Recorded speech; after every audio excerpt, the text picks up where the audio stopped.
Welcome to Devotional Daily. Please remember to like, share, and subscribe to our videos. Today is November 7.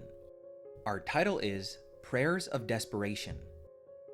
Be anxious for nothing, but in everything by prayer and supplication with thanksgiving let your requests be made known to God. Philippians 4 verse 6.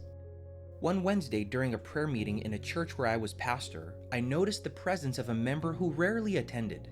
I thought something might be wrong and sought him out after the service. Without much preamble, he told me that earlier that day he had been diagnosed with cancer. Desperate people often pray. Many pray without considering to whom or why they are praying.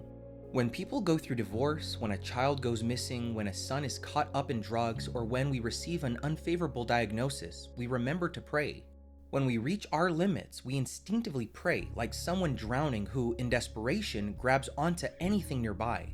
There is nothing wrong with praying in such circumstances. One of God's most beautiful attributes in His Word is His infinite goodness, fully embracing those who turn to Him in crisis and despair, even when they normally ignore Him and act as though He doesn't exist. Prayers of desperation can mark the beginning of a spiritual life for many, but such prayers alone are not enough to sustain a religious experience.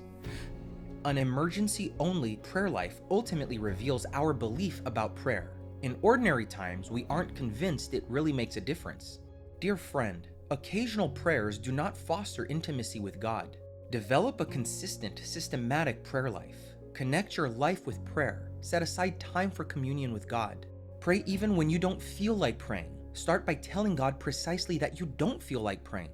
Follow this model: praise, thanksgiving, confession, and requests. When crises come, familiarity with prayer will give you confidence and hope.